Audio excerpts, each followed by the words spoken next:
Have you now locked in a meeting? And can you explain, just a few weeks ago at UNGA you said that Ukraine could possibly win the war and keep its territory, but now the story seems a bit different. I don't think they will, but they could still win it. I never said they would win it. I said they could win. Anything can happen. You know, war is a very strange thing. A lot of bad things happen, a lot of good things happen. If you look at the Middle East, I would say prior to us hitting Iran so hard, we could have never made that deal because you would have had a dark cloud over the Middle East when we took out their nuclear capability, which was one of the great military maneuvers of all time. It was flawless. You saw that. Yeah. Those magnificent B-2s. I mean, that was a flawless move that was done by some very talented people, headed up by Pete and everybody else, and our great generals, and General in particular, Raisin Kane. We did a great job. And when that happened, everything was different, and we were able to get a deal. If we didn't do that, if it wasn't, you know, they wanted to do that for 22 years, Mr. Prime Minister. For 22 years, I had the pilots here, the B-2 pilots, and they came to the Oval Office, and I thought they deserved it. They flew 37 hours back and forth. We had 52 tankers up there. We had a lot of planes up there with them, but they were the primary plane. But we had a lot of planes, F-22s and F-35s and F-16. We had a lot of planes. But we had 52 tankers. Can you believe that? And it was just like a flawless mission. And when it was finished, the Middle East just opened up. Amazing. And they've wanted to do it for 22 years. The pilots came up to me. They said, you know, for 22 years we practiced this maneuver. 3 times a year for 22 years, our predecessors and us. These are now young pilots, you know, but they're older now. Predecessors practiced it. And they said, we never had a president that would let us do it, but I let him do it, and it totally opened up the Middle East. It took the cloud over the, you know, we had a dark cloud over the Middle East, and now it's all, I mean, we have a little situation relatively with Hamas, and that will be taken care of very quickly if they don't straighten it out themselves, because they're in violation of their agreement.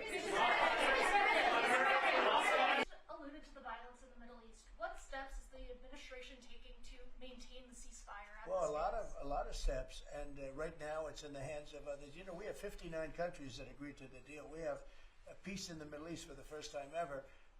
We made a deal with Hamas that, you know, they're going to be very good, they're going to behave, they're going to be nice, and if they're not, we're going to go and we're going to eradicate them if we have to. They'll be eradicated, and they know that. So they went in.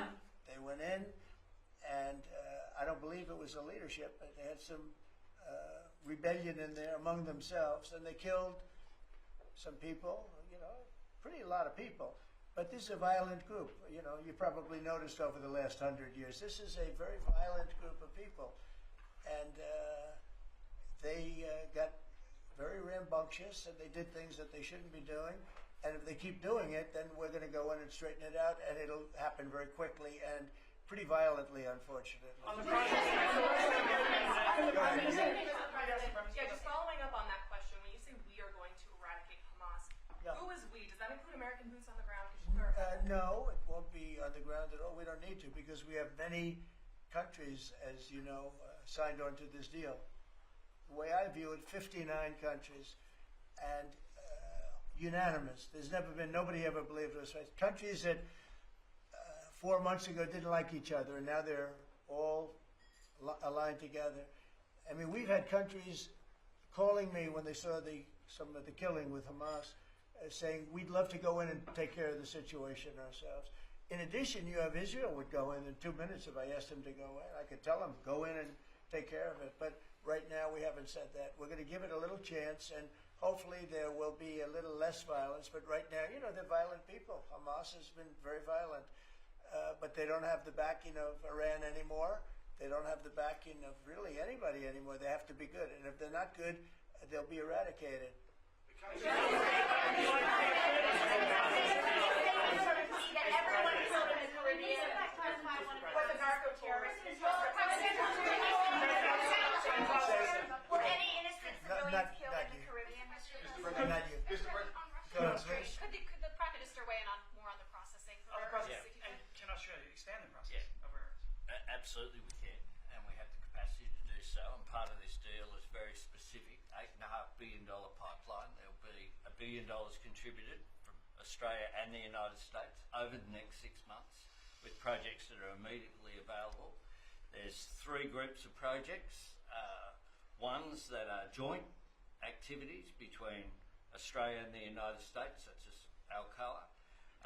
Secondly is projects that will be US investment that the US will undertake in Australia, including processing, and then ones that Australia will undertake, some as well. One of them is Australia, the US and Japan as well. So what we're trying to do here is to take the opportunities which are there. Australia has had a view for some time, a bit similar to putting America first. Right.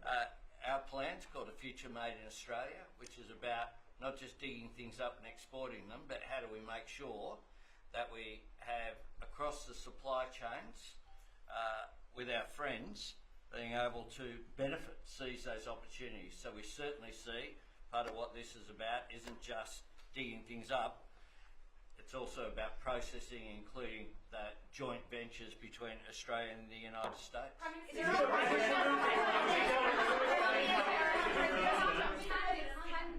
Australia really compete with China? Aren't we decades behind in terms of development? No. You've been reading the wrong newspapers. We're not decades. We are way ahead of China militarily, the United States. We're way ahead of them in every form of military, other than they're building a lot of ships, and we'll have that started. We'll be catching them on that. But we will, when it comes to weaponry, when it comes to, I'll go right now, AI. The big thing is AI. They're building more plants in this country than anybody ever imagined. We're going to have over $20 trillion of investment for this year. The most we ever had was a tiny fraction of that. As an example, Biden, who's the worst president in the history of our country by far, by the way, but they were less than $1 trillion for 4 years. We're already now breaking $18 trillion of investment in 8 months. $18 trillion.